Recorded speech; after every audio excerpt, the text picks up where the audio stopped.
একটা ছেলে বলতেছে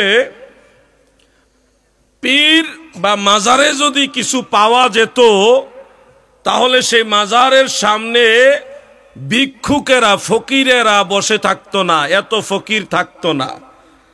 মানে বুঝালো মাজারে যে অনেক ফকির থাকে না, এই ফকির আছে মানে হলো মাজারের কাছে গেলে কোনো কিছু পাওয়া যায় না। এখন আপনারা মাজারের কাছে লোক বসে আছে, ফকির বসে আছে বিদায় ধরে নিলেন যে এখানে কিছু পাওয়া যায় না। আগামীকাল তো জুমাবার, জুমার নামাজের পরে শহর অঞ্চলে প্রায় প্রত্যেকটা বড় মসজিদেই নামাজের পরে দেখবেন গেটের সামনে অনেক ফকির ভিক্ষুকরা বসে থাকে, থাকে কিনা ভাই? তা এখন ওই এক যুক্তি যদি এখানেও আমি সেটিং করি তাহলে এই যুক্তিটা কোন জায়গায় গিয়ে বসতেছে দেখেন, যে মসজিদের ভিতরে গিয়ে আল্লাহর কাছে চাইলে যদি কিছু পাওয়া যাইতো তাইলে মসজিদের গেটের সামনে এত ফকির থাকতো না। এই কথাটা বলা কি ঠিক হবে? কখনো ঠিক হবে না। যারা হাজী সাহেব আছেন তারা জানেন মক্কা শরীফ ফকির আছে।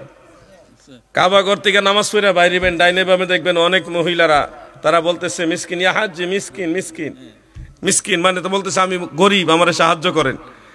মদিনা শরীফও আছে। এখন কাবাঘর থেকে বের হয়ে ডাইনে বামে মিসকিন পাই, ফকির পাই। এখন যদি ওই যুক্তিটা লাগায় যে কাবাঘরে গিয়া যদি কেউ কিছু পাইতো তাইলে কাবাঘরের বাইরে ফকির থাকতো না, ফকির আছে মানে ওখানে কিছু পাওয়া যায় না, নাউজুবিল্লাহ বলেন। এগুলি কখনো কোনো ভালো মানুষের যুক্তি হতে পারে না।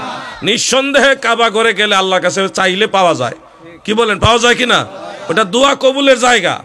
বাইতুল্লাহ শরীফের যে কাবা ঘর এর পাশে দাঁড়ায় যেই দোয়াটা করে ওটা আল্লাহ কবুল করেন। সাফা মারুয়া, সাফা পাহাড় মারুয়া পাহাড়ের কাছে যেই দোয়া করে আল্লাহ সেই দোয়া কবুল করে নেয়। সুবহানাল্লাহ বলেন, সুবহানাল্লাহ বলেন। এগুলি দোয়া কবুলের জায়গা। জমজম কুয়ার কাছে দোয়া করলে দোয়া কবুল হয়।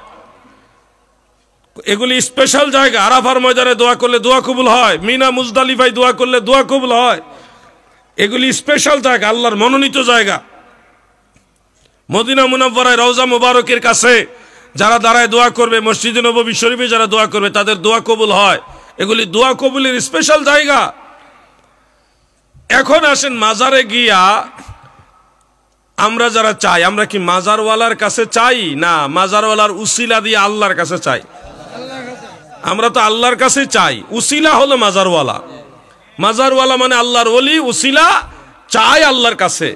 এখন যারা মাজারে গিয়ে চাইলে শিরকের ফতোয়া দেন, ও দাদু আপনাদের ফতোয়া তো সাহাবায়ে কেরামের উপরে গিয়ে পড়ে যাবে। কারণ সুনানু দারিমি শরীফের মধ্যে উল্লেখ, হযরত ওমর রাদিয়াল্লাহু আনহুর খেলাফতের আমলে অনাবৃষ্টি দেখা দিল, বৃষ্টি হয় না, বৃষ্টি হয় না। তখন মানুষ পানির অভাবে খুব কষ্ট পাচ্ছে বিধায় আম্মা জান আয়েশা রাদিয়াল্লাহু তাআলা আনহা তিনার কাছে গিয়ে বললেন, ওগো মুমিনদের মা, আপনি আমাদেরকে বলুন এই অনাবৃষ্টি এই খরার সময় আমরা কি করব, পানির খুব দরকার। আম্মা জান আয়েশা বলেন, নবীর উম্মতেরা গো, আপনারা বিচলিত হবেন না, চিন্তিত হবেন না, আপনারা সবাই আল্লাহর হাবিবের রওজা মুবারকের কাছে চলে যান। সুবহানাল্লাহ। রাহমাতুল লিল আলামিন নবীর রওজা মুবারকের কাছে গিয়ে রওজা মুবারকের উপরে বরাবর উপরে যে ছাদ আছে এই ছাদ আপনারা সরায়া দেন।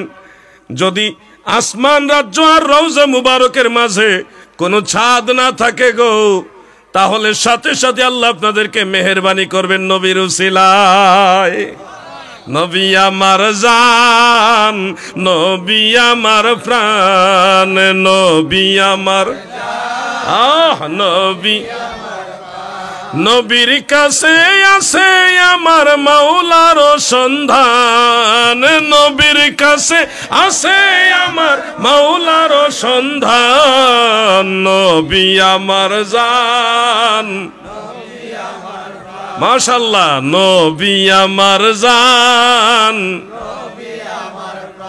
তখন সাহাবায়ে কেরাম দল বেঁধে আল্লাহর হাবিবের রওজা মুবারকের কাছে গিয়ে রওজা মুবারকের বরাবর উপরে ছাদ ছড়াইয়া দিলেন। সাথে সাথে এমন অঝর ধারায় রহমতের বৃষ্টি ভারী বর্ষণ হলো গো, মদিনা শরীফে বৃষ্টির কারণে বন্যা হয়ে গেছে। হাজী সাহেব এবং যারা যুবক ভাইরা আপনারা দেখবেন মিডিয়ার বদন্যতায় দেখবেন রওজা মুবারকের উপরে যে সবুজ গম্বুজ আছে, সবুজ গম্বুজের এক সাইডে দেখবেন এরকম একটা জানালা আছে, যেটা একটু সামান্য উঁচার মতো কাপড় দিয়ে ঢেকে রাখা আছে। দেখবেন একটা কবরের মতো দেখা যায়, খেয়াল করলে পাবেন এটা। এটা হলো একটা জানালা, কারণ রওজা মুবারক আর আসমানের মাঝে যেন একেবারেই বন্ধ না হয়ে যায়, এই জন্য একটা জানালা দিয়া তখন তারা একটা পর্দা দিয়ে ঢেকে রাখছে। মনে রাখবেন, যখনই আরবের মানুষেরা, মদিনা শরীফের মানুষেরা বড় মুসিবতে পড়ে, তখনই তারা এই রওজা মুবারকের জানালাটা খুলে দেয়। খুলে দিলে আল্লাহ মুসিবত দূর করে দেয়। সুবহানাল্লাহ।